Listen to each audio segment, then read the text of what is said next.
Hello my dear students, कैसे हो आप लोग। मां शारदे की कृपा से आशा करता हूं कि आप सभी मस्त और स्वस्थ होंगे, है ना बच्चों। चलिए बच्चों, उस दिन की लेक्चर में हमने क्या बात किया था?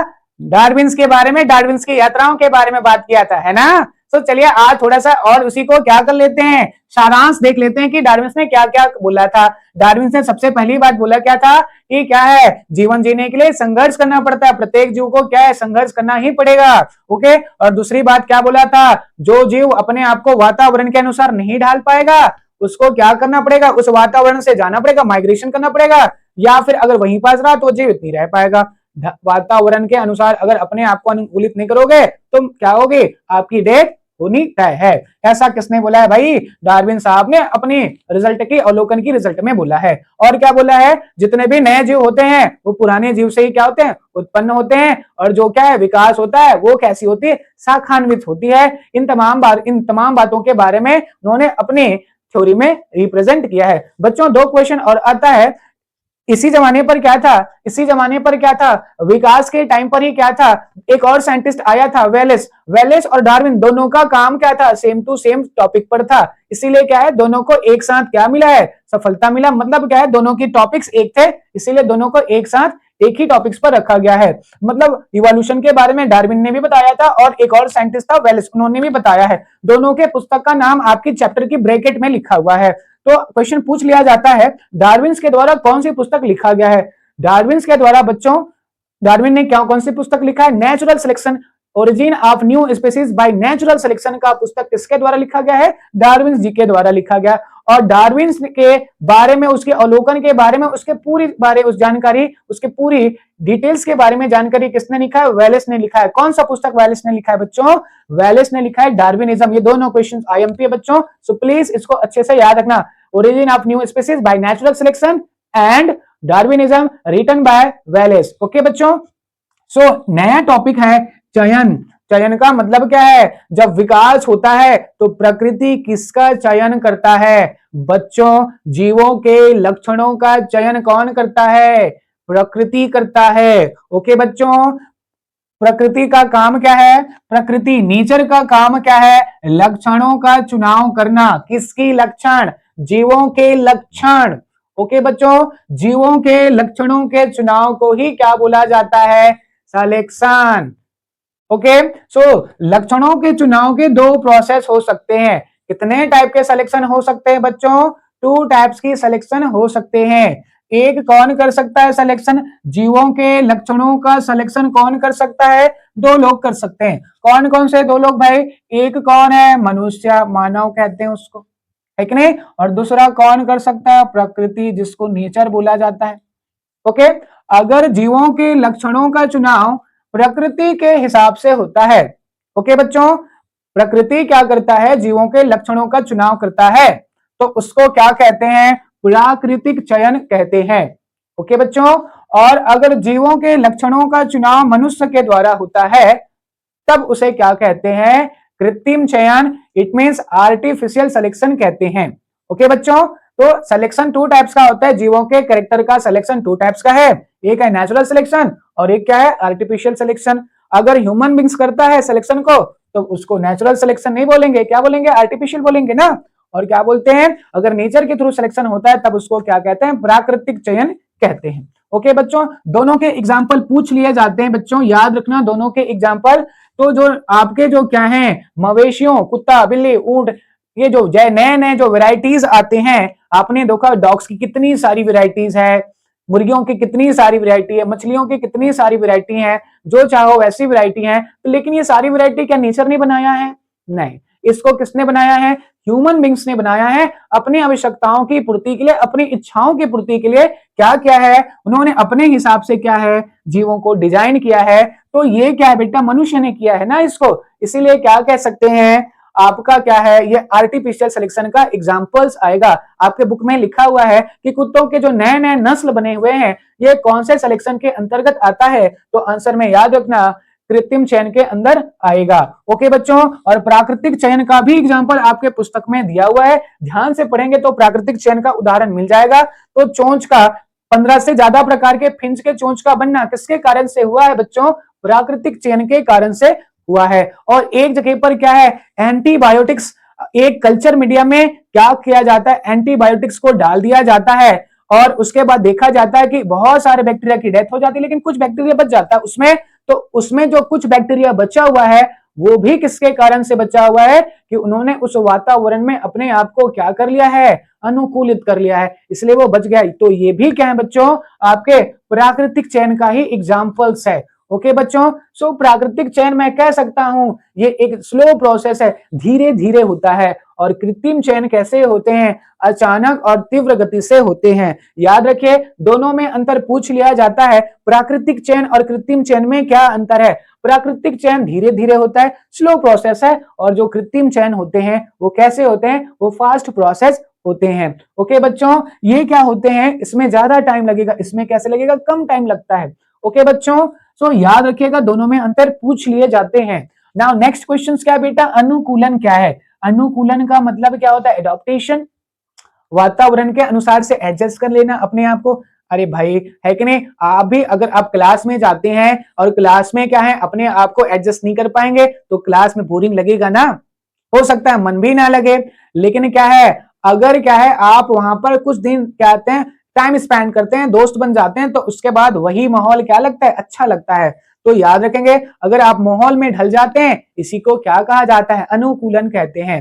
तो डार्विन ने बताया था कि क्या बताया था, अगर जीव को अनुकूलन आ गया, वो वातावरण में ढल गया, तो वो क्या होगा, वहां पे सर्वाइव कर लेगा। ओके बच्चों, और क्या होगी, सर्वाइवल के कारण से क्या दिखाई देगा, क्या दिखाई देगा, बदलाव दिखाई देगा कि नहीं देगा। अरे भाई आप लोग, मैं चलो आप लोगों की न्यू एडमिशन हो गई किसी स्कूल में, आपने वहां पर चला गया, ओके, तो जब जाते हो तो वहां पर पहले कुछ और रहते हो, लेकिन वहां जाने के बाद कुछ सीख जाते हो, है कि नहीं, नए नए फ्रेंड्स बनते हैं, तो आप में थोड़ा सा क्या है, परिवर्तन आता है कि नहीं आता है, आता है ना। सो दैट अगर क्या होगी, अगर आप किसी भी वातावरण में अपने आप को एडॉप्ट करोगे तो फिर क्या होगा, उसके नए लक्षण दिखाई देंगे, मतलब आप में कुछ ना कुछ बदलाव दिखाई देगा। तो मैं कह सकता हूं, अगर आप एडॉप्टेशन करते हैं, आप अनुकूलन करते हैं किसी वातावरण में, तो उसके कारण से आप में परिवर्तन, इट मीन्स आप में क्या होगा, आपका होगा क्या, इवोल्यूशन होगा, आपका विकास होगा। तो मैं कह सकता हूं विकास के लिए जिम्मेदार कौन होगा, अनुकूलन होगा। अनुकूलन का सीधा संबंध किससे है, विकास से है। अनुकूलन होगी तो विकास होगा। ओके बच्चों, अनुकूलन होगी तो क्या होगा, विकास होगा। ओके, तो विकास के लिए क्या करना पड़ेगा, आपको एडाप्टेशन करना पड़ेगा। एडाप्टेशन अगर आप किसी वातावरण में कर लिया, मतलब क्या होगी, इवोल्यूशन 100% होगा। अंग एवं विजाति अंग, इसी को अंग्रेजी में क्या बोला जाता है बच्चों, homologous and analogous organ. Okay, तो समजात अंग किसको कहते हैं, समजात का मतलब, सम का मतलब क्या होता है, एक समान, ठीक है। तो ऐसे जीव या ऐसे अंग क्या है, जिसकी क्या होती है, उत्पत्ति, क्या, उत्पत्ति, ओरिजिनेशन, ओके, और संरचना, संरचना, दोनों चीजें, जब जन्म ले रहा है तो उसकी उत्पत्ति स्थान और उसकी संरचना, ठीक है। ऐसे अंग जिसकी क्या होते हैं, जन्म के दौरान उत्पत्ति स्थान एवं संरचना कैसी हो, एक समान हो, दोनों के दोनों कैसे बेटा, एक समान है। ओरिजिनेशन सेंटर एंड उसकी स्ट्रक्चर्स, अंगों के, ऑर्गन्स के जो स्ट्रक्चर्स हैं और उसकी क्या है, ओरिजिनेशन सेंटर है, दोनों के दोनों क्या हैं, एक जैसे हैं। ओके, बट जब वो बन जाता है तो उसका जो कार्य होता है, काम जो होता है अंगों के, वो बदल जाते हैं, क्या हो जाते हैं, बदल जाते हैं। अर्थात मैं कह सकता हूं उत्पत्ति और संरचना जिसकी समान होती है तथा कार्य भिन्न भिन्न होते हैं, ऐसे अंगों को क्या बोला जाता है, समजाति अंग या समजात अंग कहा जाता है, होमोलोगस ऑर्गन कहते हैं। ओके बच्चों, इसका एग्जाम्पल यहाँ पर दिख रहा होगा, देखिएगा यहाँ पे 4 प्रकार के क्या हैं, जीव हैं। ओके, चमगादड़, डॉल्फिन, कुत्ता एंड मनुष्य। ओके, तो ये 4 प्रकार के क्या है बेटा, ऑर्गेनिजम्स हैं, जीव हैं, और चारों के चारों का जो क्या होता है, जैसे कि चमगादड़ का पंख है, ओके, और क्या है, डॉल्फिन का पंख है, कुत्तों की अग्र टांग, ठीक है, टांग है, और मनुष्य के जो अग्रपाद होते हैं, इन सब का क्या होता है, जब ये क्या होता है, एम्ब्रियोनिक कंडीशन पर क्या होता है, डेवलप होती है, भ्रूणी अवस्था पर ये क्या होते हैं, बनते हैं, तो उसकी उत्पत्ति स्थान, सबका एक ही जगह से होता है, और जब उसकी जो संरचनाएं बनती है वो भी कैसी होती है, एम्ब्रियोनिक कंडीशन पर सेम ही होता है। सो ये सबके सबका क्या है, उत्पत्ति और क्या है, संरचना दोनों एक जैसे हैं, परंतु क्या है बेटा, सबका काम अलग अलग है। जैसे कि क्या है, चमगादड़ के पंख का काम क्या है, उड़ना, फ्लाई करना, लेकिन डॉल्फिन क्या एक मछली है और उसके पंख का काम क्या है, वो तो तैरने के लिए इस्तेमाल करता है। और कुत्ते का अग्र टांग, कुत्ता क्या कर, बहुत अच्छा रनर होता है, बहुत अच्छे से दौड़ता है, तो दौड़ने में हेल्प कौन करती है, उसकी टांग। ठीक है, और मनुष्य का अग्रपाद क्या होता है, मतलब पैर क्या होता है, उसके हाथ पैर जो होते हैं ना, हाथ बोल सकते हैं, आ गई बात समझ में। तो जो मनुष्य के जो हाथ पैर होते हैं, इसका इस्तेमाल किसके लिए करता है, वो चलने के लिए, दौड़ने के लिए कर सकता है। ओके बच्चों, चलिए बच्चों, आपके जो बुक है उसमें एक और एग्जाम्पल सजाती लक्षण का दिया हुआ है प्लांट की केस पर, उस पर हम क्या करेंगे, डिस्कस कर लेते हैं। कि उसमें एक प्लांट्स दिया हुआ है बच्चों, और उसके माध्यम से बताया गया है कि समजात अंग किसे कहते हैं। बच्चों प्लांट्स में क्या होते हैं, प्लांट्स के ये पार्ट्स होते हैं, प्लांट्स में जड़, पत्ते, तना, फूल, ठीक है, और क्या होते हैं, कांटे होते कि नहीं होते हैं, होते हैं ना भाई। क्या क्या होते हैं बताइए, पत्तियां पाई जाती है कि नहीं, पत्तियां होंगे कि नहीं होंगे, पत्तियां होंगे कि नहीं होंगे, लीफ होंगे कि नहीं होंगे बच्चों, होंगे ना, पत्ती तो होता है ना, पत्ती कैसे नहीं होगी, पत्ती तो होता है भाई, इसका बहुत बड़ा रोल है फोटोसिंथेसिस में। और उसके बाद और क्या दिखता है, स्टेम होते कि नहीं होते हैं, तना होता है कि नहीं होता है, होता है। और क्या होते हैं, कांटे भी तो होते हैं, कांटे भी तो होते हैं ना, कांटे होते हैं, और क्या होते हैं, और क्या होते हैं, नार होते हैं। तो ये सारी चीजें आपको मिलेगा, पत्ती, तना, नार, कांटे, ये सब क्या होते हैं, पाए जाते हैं किसमें, एक प्लांट्स बॉडी में। ओके, सो इन सारे जितने भी आपके क्या है, प्लांट्स के क्या है, बॉडी पार्ट्स हैं, ऑर्गन्स है, इन सबका कहीं ना कहीं पर क्या है, ओरिजिनेशन सेंटर, उत्पत्ति स्थान क्या है बेटा, सब क्या है, कलिका से बनते हैं। ओके, कलिका से बनते हैं। कलिका कहां पर प्रेजेंस होते हैं, तो याद रखना, पर्व के बीच में, पर्व में लगा होता है कलिका, यही कलिका चाहे तो पत्ती, तना या कांटे या फिर नार में क्या है, कन्वर्ट हो सकते हैं। बच्चों सबका क्या है, ओरिजिनेशन सेंटर कलिका है, बर्ड्स है, ठीक है, तो बर्ड्स से क्या होंगे, ये क्या होते हैं, डेवलप होते हैं। अब देखिएगा, पत्ती का काम क्या है, फोटोसिंथेसिस करना, फूड बनाना। ओके, तने का काम क्या है, सारे जितने भी का बॉडी ऑर्गन्स है उसको क्या करना, कैरी करना, सपोर्ट करना। ओके, और क्या है, कांटे का काम क्या है, प्रोटेक्शन है कि नहीं, प्रोटेक्शन के लिए तो कांटे उगे हुए क्या, और क्या है, नार का मतलब क्या है, सपोर्ट प्रोवाइड करना। तो सो सबका क्या होता है, काम क्या होता है, अलग अलग है, बट जो क्या होते हैं, एम्ब्रियोनिक कंडीशन पर जो डेवलपमेंट हो रहा है वो कैसा है, वो सबका कैसा है, एक जैसा है, एक ही जगह से हो रहा है। सो मैं कह सकता हूं कि ये भी किसका एग्जाम्पल है, समजात अंग का एग्जाम्पल है। ओके बच्चों, तो चलिए बच्चों, इसके बाद बात करते हैं नए टॉपिक्स पर, जो कि क्या है, इसी चैप्टर का हिस्सा है। बात करते हैं बेटा जैविक प्रजाति, बायोलॉजिकल, बायोलॉजिकल स्पीसीज किसको कहते हैं, स्पीसीज किसको कहते हैं। ओके बच्चों, सो बायोलॉजिकल स्पीसीज का मतलब क्या होता है, ऐसी स्पीसीज जो आपस में क्या कर सकते हैं, लैंगिक रूप से मिल सकते हैं। ओके, ऐसी स्पीसीज जो क्या है, आपस में रिप्रोडक्शन के लिए क्या है, कैपेबल्स हैं। ओके, जो आपस में लैंगिक प्रजनन कर सकते हैं, ऐसे जीवों को क्या बोला जाता है, जैविक प्रजाति कहते हैं बच्चों। ओके बच्चों, सो इसका मतलब समझ में आ गया होगा, तो ऑटोमेटिक आपको समझ में आ जाएगा कि क्या है, प्रजातिकरण क्या है। प्रजातिकरण का मतलब बच्चों, ठीक है, जाति के अंदर क्या आते हैं, प्रजातियां आती है। ओके, सो जब प्रजातियां का मतलब क्या होता है, सब स्पीसीज मतलब वेराइटी। ओके बच्चों, तो देखिएगा, अगर कोई क्या है, अगर मैं बोला नींबू, तो नींबू के बहुत सारे वेराइटी हैं कि नहीं, है बताओ, है कि नहीं, बहुत सारे वेराइटी ए मिल सकते हैं, वेराइटी बी मिल सकता है, वेराइटी सी मिल सकता है, वेराइटी डी मिल सकता है। ओके, बताइए क्या काऊ एक ही टाइप्स के होते हैं क्या, काऊ नहीं ना, बहुत सारे टाइप के काऊ होते हैं, जर्सी होता है कि नहीं, अलग अलग टाइप के क्या होते हैं, आपके काउज मिल सकते हैं बच्चों। तो उसी को क्या बोलते हैं, ये क्या है बेटा, ये जाति है, और जाति में बहुत सारे क्या आते हैं, प्रजाति आते हैं। ओके, सो ये सारे प्रजाति कहाँ से बने हुए हैं? ये जितने भी प्रजाति वो किससे बना हुआ है?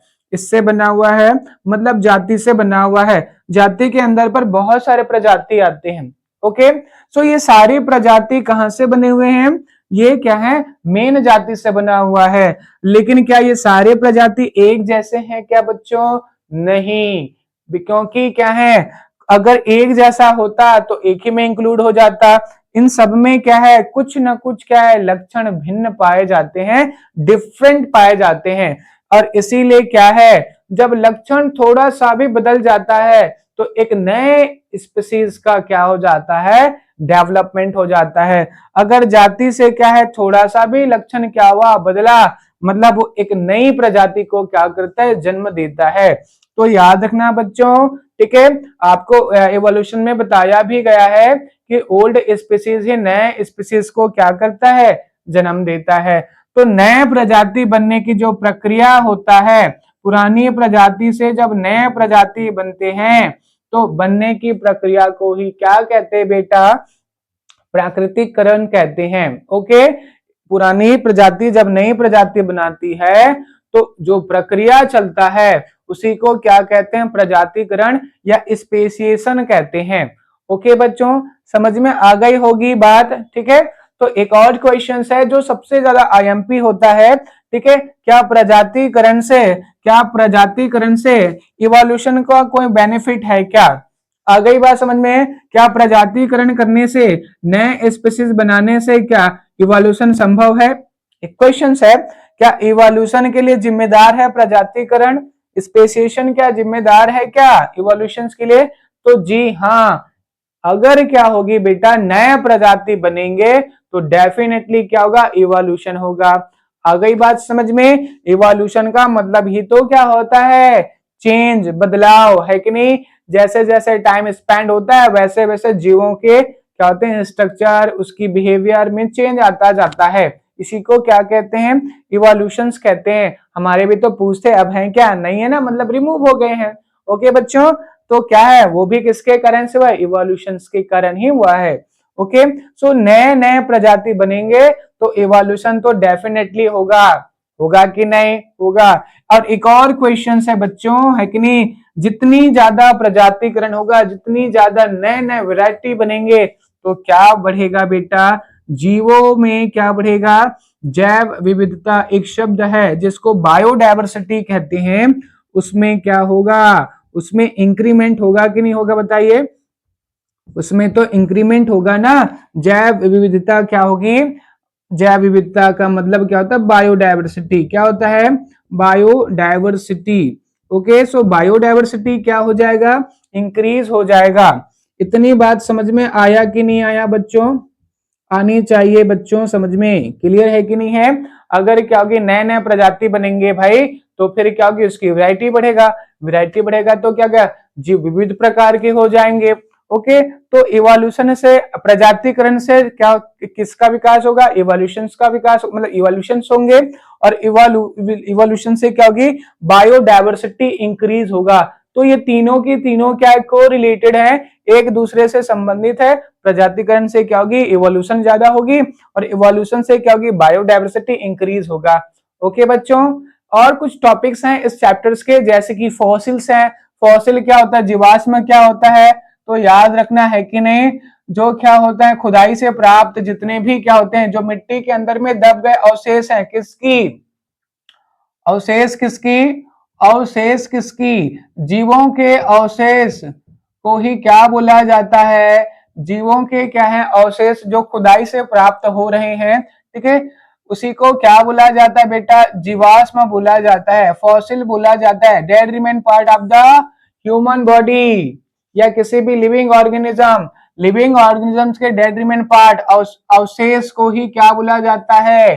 फॉसिल्स बोला जाता है। ओके बच्चों, एक और क्वेश्चन है, ठीक है, उसका भी क्वेश्चन आ सकता है। जीवाश्म का मैंने डेफिनेशन बता दिया है कि नहीं? जीवाश्म का मतलब जीवों के अवशेष जो क्या खुदाई से प्राप्त होते हैं, ठीक है, जो क्या मिट्टी के अंदर पर दब जाते हैं, उसको जीवाश्म कहते हैं। ओके, और एक और क्वेश्चन आया है, संयोजी कड़ी क्या होता है? ये भी क्वेश्चन आ सकता है। जैसे कि आप देखे होंगे एक बर्ड्स है जिसका नाम क्या आर्कियोटेरिक्स है। क्या नाम है? आर्कियोटेरिक्स। आर्कियोटेरिक्स एक क्या है? बर्ड्स का नाम है जिसमें क्या है, जो क्या करता है, दो कैटेगरी को आपस में ज्वाइंट करता है। आपको पता होगा कि सारे कैटेगरी का क्या है, अपना अपना क्या है, यूनिक कैरेक्टर्स होते हैं। सो क्या करते हैं, आर्कियोटेरिक्स के पास उड़ने का कैपेसिटी था, उड़ भी सकता था, और क्या था, वो चल भी सकता था। दोनों काम मतलब रेंग सकता था, बोल सकते हैं रेंगना भी आता था, रेंगना भी आता था, दोनों काम कर सकते थे। तो उड़ने का काम किसका है बेटा? ओविस का है, मतलब पक्षियों का है। तो पक्षी के गुण भी थे किसके अंदर पर? किसके अंदर पर थे? आर्कियोटेरिक्स के अंदर पर। और दूसरा काम क्या है? रेंगना का काम किसका होता है? मगरमच्छों का होता है, सांप का होता है। ये सरीसृप प्रजाति के जितने भी के सरीसृप में कितने भी जितने भी आएंगे, सरीसृप के अंदर जो भी आएगा उसका क्या होता है, काम क्या होता है? रेंगना। तो ये सरीसृप और पक्षी वर्ग दोनों को क्या करता है? ज्वाइंट करता है। तो दो लक्षण को जोड़ने का काम कर रहा है, दो कैटेगरी को जोड़ने का काम कर रहा है, इसीलिए इसको क्या बोलते हैं? संयोजी कड़ी भी कहते हैं। वायरस भी क्या है बच्चों? वायरस भी क्या है? एक संयोजी कड़ी का ही क्या है? एग्जाम्पल है। ना ही ये सजीव है और ना ही ये क्या है? निर्जीव है। ओके बच्चों, तो क्या है? वायरस भी क्या है? वायरस भी क्या है? संयोजी कड़ी के ही क्या है? एग्जाम्पल्स हैं। एक और क्वेश्चन है बच्चों, अवशेषी अंग क्या होता है? ये भी क्वेश्चन पूछ लिया जाएगा। अवशेषी अंग क्या होता है? तो हमारी बॉडी पर ऐसे ऑर्गन्स जिसका कोई क्या है, उपयोग नहीं होता, उपयोगहीन है, यूजलेस है, तो ऐसे अंगों को क्या बोला जाता है बच्चों? अवशेषी अंग बोला जाता है। ओके, जैसे कि वर्मी फॉर्म अपेंडिक्स है। वर्मी फॉर्म अपेंडिक्स आपके क्या होते हैं? डाइजेस्टिव सिस्टम में क्या है? वर्मी फॉर्म अपेंडिक्स है, अपेंडिक्स। ठीक है, इसका काम क्या होता था पहले? आप सेलुलोज का पाचन करता था, पाचन में हेल्प करता था। बट अभी क्या है, हम लोग खाना पकाकर खाते हैं जनरली, सो दैट इसका काम क्या है? कम हो गया है। ओके, मतलब नहीं के बराबर हो गया है। सो इसलिए ये बॉडी क्या होते हैं, ऑर्गन क्या है? यूजलेस हो गए हैं। तो बॉडी के ऐसे ऑर्गन जिसका कोई काम नहीं होता है उसी को क्या कहते हैं बच्चों? अवशेषी अंग कहा जाता है। ओके बच्चों, लास्ट टॉपिक को डिस्कस करते हैं कि पूछा गया है, क्वेश्चन आस्किंग किया हुआ है, विकास और विभिन्नता में क्या संबंध है? तो याद रखेंगे, विकास और विभिन्नता तो एक ही सिक्के के दो पहलू हैं, है कि नहीं? है कि नहीं? अगर विकास होगी तो फिर बदलाव दिखाई देगा कि नहीं देगा बच्चों? डेफिनेटली देंगे। तो मैं कह सकता हूं कि विकास अगर होती है, जीवों में अगर विकास हो रहा है, जीवों में कोई भी लक्षण का बदलाव हो रहा है, मतलब क्या होगा? उससे क्या होगी? विभिन्नताएं तो दिखाई देंगे ही देंगे। ओके बच्चों, लेकिन क्या होता है, कुछ विभिन्नताएं कैसी होती है? जेनेटिक्स होते हैं, और ये जेनेटिक्स जो विभिन्नताएं दिखाई देंगी वो अगले पीढ़ी में भी जा सकता है। ओके बच्चों, सो इस लेक्चर को बस यहीं तक रखते हैं। आगे की लेक्चर में आगे की new chapter acid base and salt पर डिस्कशन होगा। सो प्लीज बच्चों, इस जो वीडियो है, सो प्लीज बच्चों आगे, तो प्लीज बच्चों इस चैनल को लाइक करें, सब्सक्राइब करें और ज्यादा से ज्यादा लोगों के पास शेयर करें, ताकि छत्तीसगढ़ के कोने कोने तक यह वीडियो पहुंच सके और बच्चों का कुछ हेल्प हो सके। Thank you.